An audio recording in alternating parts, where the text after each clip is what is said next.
और इसी बीच एक बड़ी खबर है। जम्मू के डोडा में बादल फटने से तबाही मच गई है। डोडा में बादल फटने से 3 लोगों की मौत की जानकारी है।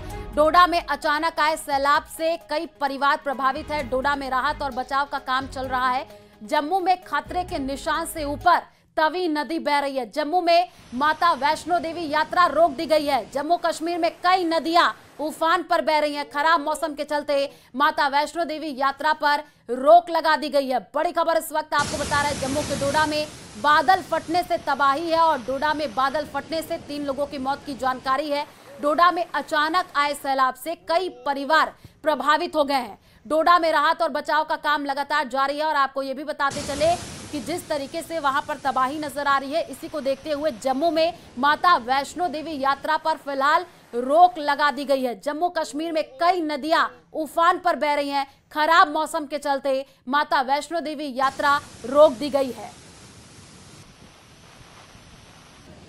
तो जम्मू के डोडा में बादल फटने से तबाही है। तस्वीरें निकल करके सामने आ रही हैं। डोडा में बादल फटने से 3 लोगों की मौत की जानकारी मिल रही है। ये तस्वीरें आप देखिए, कई जगहों पर किस तरीके से घर डूबे हुए नजर आ रहे हैं। अचानक आए सैलाब से कई परिवार प्रभावित है। डोडा में राहत और बचाव का काम किया जा रहा है।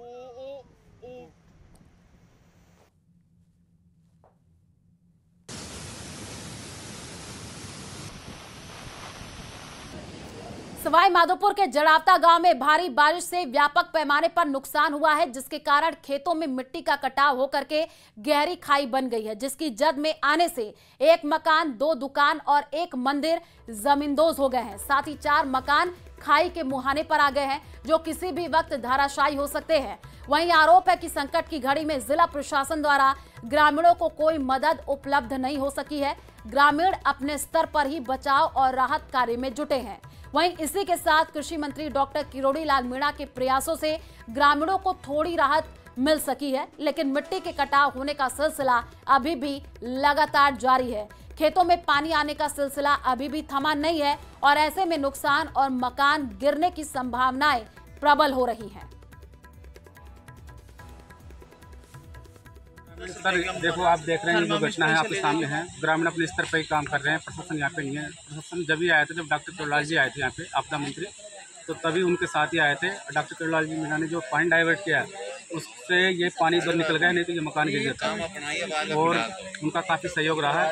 उसके बाद भी प्रशासन यहाँ पे नहीं आया। वर्तमान की स्थिति आपके सामने है, इसमें लगातार कटाव जारी है। अभी तक कोई बचाव नहीं है, लेकिन अगर प्रशासन अब भी ध्यान दे ले तो ये बचे हुए मकान बच जाएंगे, सरकारी स्कूल बच जाएगी। नहीं तो अगर प्रशासन ने ध्यान नहीं दिया तो सरकारी स्कूल और बचे हुए मकान ये ध्वस्त हो जाएंगे दोबारा। प्रशासन की तो सर देखो कुछ भी मदद नहीं रही। मैं तुम्हें बताऊं, डॉक्टर किरोड़ी ने मदद की है, ग्रामीणों ने मदद की है। सुबह से बेचारे 4 दिन से 4 दिन हो गए, ग्रामीणों ने 3-3 बजे खाना खाए, रात को 3-3 दिन में खाना खाए बेचारे मकान वाले।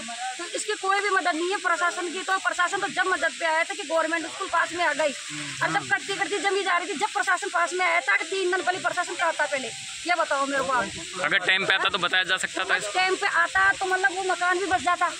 इतनी जमीन भी नहीं कटती, 8-8 बीघा भी दुकान भी बच जाती, किसानों का नुकसान नहीं होता, हर चीज।